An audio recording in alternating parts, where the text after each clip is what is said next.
Alhamdulillah, alhamdulillahilladzi yamunnu man ata'ahu bin nasril mubin wa yujazi man jahada fi sabilihi bil fawzil azim.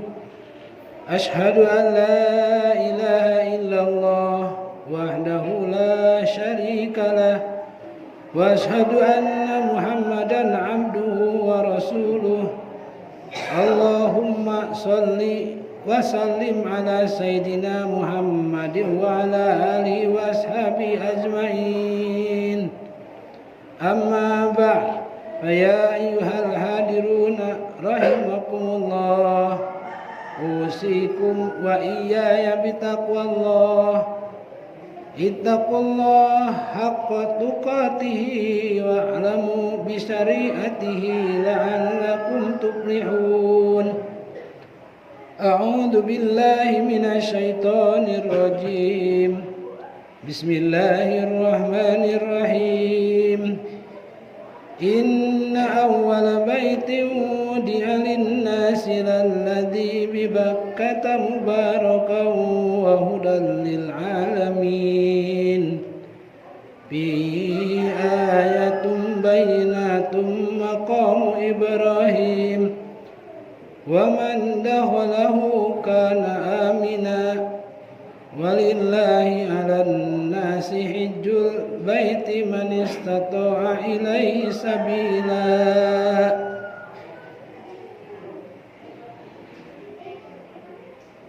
Parantos mangrupikeun kaputusan Allah bahwa makhluk anu diciptakeun ku Allah Subhanahu wa taala aya rohanina jeung aya jasmanina, aya ruh aya jasadna.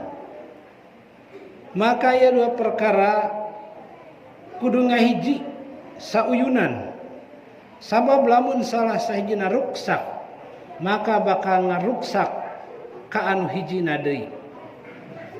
Di mana jalma ngaruksak jasadna, maka akibat fatal tina ruksak jasadna, rohna oge bakal ngalayang hartina maut. Nya kitu dina nalika rohanina teu cager, jasadna bakal katalangsara. Jadi dua perkara ieu kudu dipelihara. Sakumaha kakuduanana diparaban, sakumaha pangabekina. Ulah salah parabna, sabab lamun salah parabna maka bakal terjadi karuksakan jeung karuksakan. Nya kitu hadirin rahimakumullah. Allah Subhanahu wa taala nyieun ieu jagat raya, nyieun ieu alam dunya. Maka alam dunya teh merupakan perwujudan jasad. Naon ruhna pikeun ngahirupan jeung ngalanggengkeun alam dunya. Sangkan ieu alam dunya regejeug. Maka Allah ngadamel ruh pikeun ngahirupan alam dunya supaya alam dunya tumerus sampai kana batas waktu anu geus ditangtukeun ku Allah Subhanahu wa taala. Nyaeta Allah nyiptakeun agama. Maka ya agama teh ruh alam dunya. Sehingga alus jeung gorengna, kuat jeung teu kuatna ieu alam dunya teh bakal ngitung jeung bakal ningali kana aya jeung eueuhna agama di muka bumi ieu. Maka upami di muka bumi ieu agama kurang, segerna alam dunya, pelayanan alam dunya bakal kurang. Di mana agamana ruksak, amalna ruksak, maka dunia oge bakal ngiruksak. Di mana agama hancur, maka alam dunia bakal lebur kiamah. Kitu gambaran sekilas tentang keayaan makhluk-makhluk Allah Subhanahu wa taala. Maka dina ayat disebutkan inna awwala baiti wudi'a linnas lalladzi bi Bakkata mubaraka wa hudal lil alamin fihi ayatum bayyinatum maqamu Ibrahim wa man dakhalahu kana amina walillah 'alan nasi hijjul baiti man istata'a ilaihi sabila. Keur kumaha regajegna ya alam dunya supaya temerus sesuai sareng penentuan Allah Subhanahu wa taala. Najan ieu alam dunya umurna geus ribuan tahun teu aya anu uninga kecuali Allah Subhanahu wa taala. Tetapi kaayaan alam dunya masih aya, bisa dicicingan keneh ku urang sadayana. Najan kondisina geus udur, najan kondisina geus soboka kurang. Maka ieu nawiskeun bahwa amal-amal manusia dina waktos ayeuna dalam keadaan mengkhawatirkan. Amal-amal parantos berkurang, kemudian amal-amal mulai rusak, sehingga karusakan amal manusia bakal mempercepat karena kehancuran jagat raya ieu ku Allah pasti bakal dihancurkan dina nalika amal manusia parantos teu aya hiji-hiji acan jalmi anu eling nu maca takbir nu maca tahmid anu dzikir ke Allah Subhanahu wa taala. Maka nalika amal manusia goreng, Allah Subhanahu wa taala bakal ngagorengkeun ieu alam dunya. Nalika amal manusia alus, maka alam dunya pun bakal berbuat alus. Nalika amal bejat, maka alam dunya ge bakal bejat, ngilu hancur jeung urang-urangna. Nalika amal manusia geus hancur sahancur-hancurna, maka bakal terjadi kiamat total, nyata penghancuran seluruh alam semesta. Sateuacan alam semesta dihancurkeun, aya makhluk anu ku Allah bakal disalametkeun, nyata Ka'bah Baitullah. Maka ieu Ka'bah Baitullah teh hiji bangunan anu sengaja ku Allah disimpen di alam dunya pikeun maraban jeung ngurus rohani manusia. Sangkan manusia bisa regejeg aya di alam dunya berbuat kebaikan oge dina nalika maot bakal nyandak agama, nyandak amal soleh anu salares-laresna. Maka nalika Allah Subhanahu wa taala bake ngahancurkeun, wahai Ka'bah, hari ini dunia ini akan dihancurkan, kamu akan kami selamatkan. Sabab anjeun nalika di alam dunyakeun eukeur nyalametkeun ieu alam dunya jeung eukeur nyalametkeun ieu jagat raya ieu.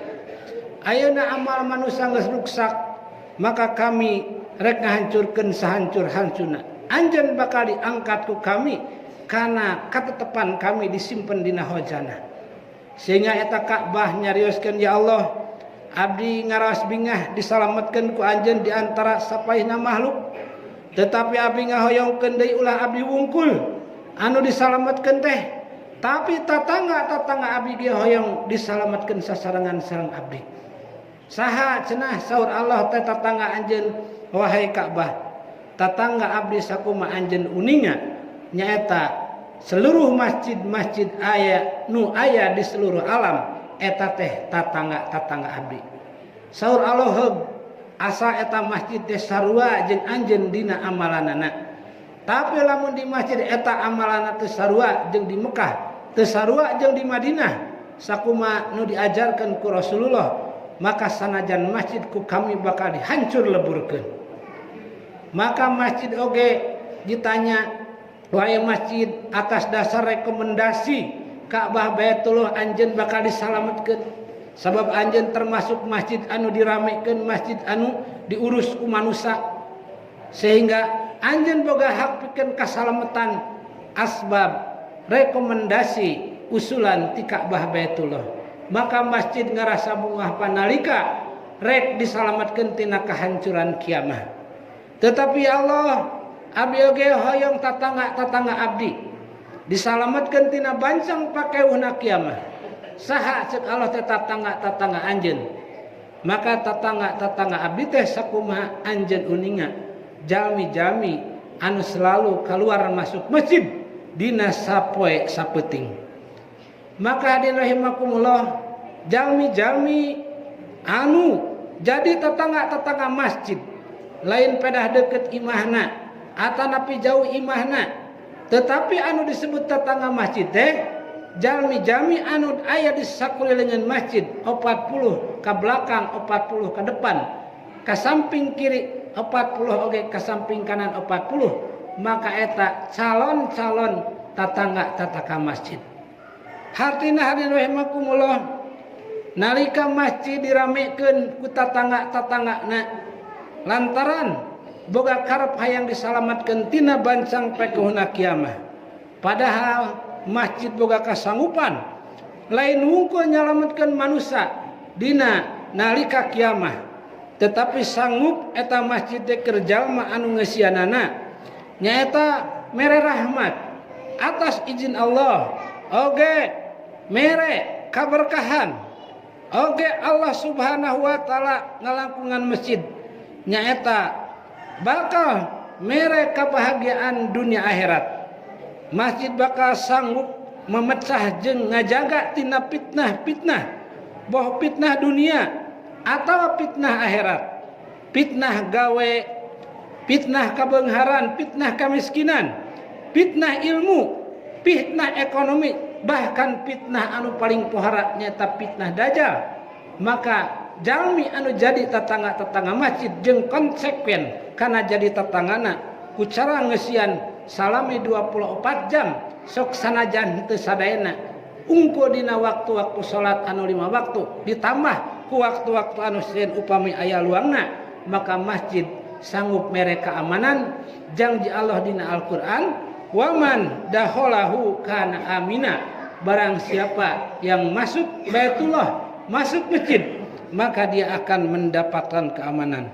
Kumargi sakitu urang sadayana sebagai jami-jami anu bertanggung jawab karena kelangsungan dunia sabab anak turunan urang masih renai, masih keneh loba jalma anu rek kawin, masih keneh jalma anu anyar kawin loba keneh, bahkan masih aya anu karek reuneuh, bahkan aya anu karek orokan, bahkan aya anu karek 1 tahun 2 tahun, bahkan aya anu keur sakola, bahkan jalmi-jami bakal terus meredel sampai menjelang sesaat kiamat bayi akan terlahir. Maka ia tanggung jawab urang keur nyalametkeunana ku cara naon nyaeta urang gumati jeung teteganan kana dawuhan Allah Subhanahu wa taala inna awwala baiti wudi'a linnas lalladzi bi Bakkata mubarakau wa hudal lil alamin. Mudah-mudahan urang sadayana janten jami-jami anu ku Allah dikuasakeun kanggo ngesian masjid-masjid anu aya di seluruh alam, terutama masjid anu aya di sekitar bumi urang sadayana. Barakallahu li wa lakum bil ayati wa dzikril hakim wa taqabbal minni wa minkum tilawatah innahu was-sami'ul alim wa qur rabbi warham wa anta khairur rahimin.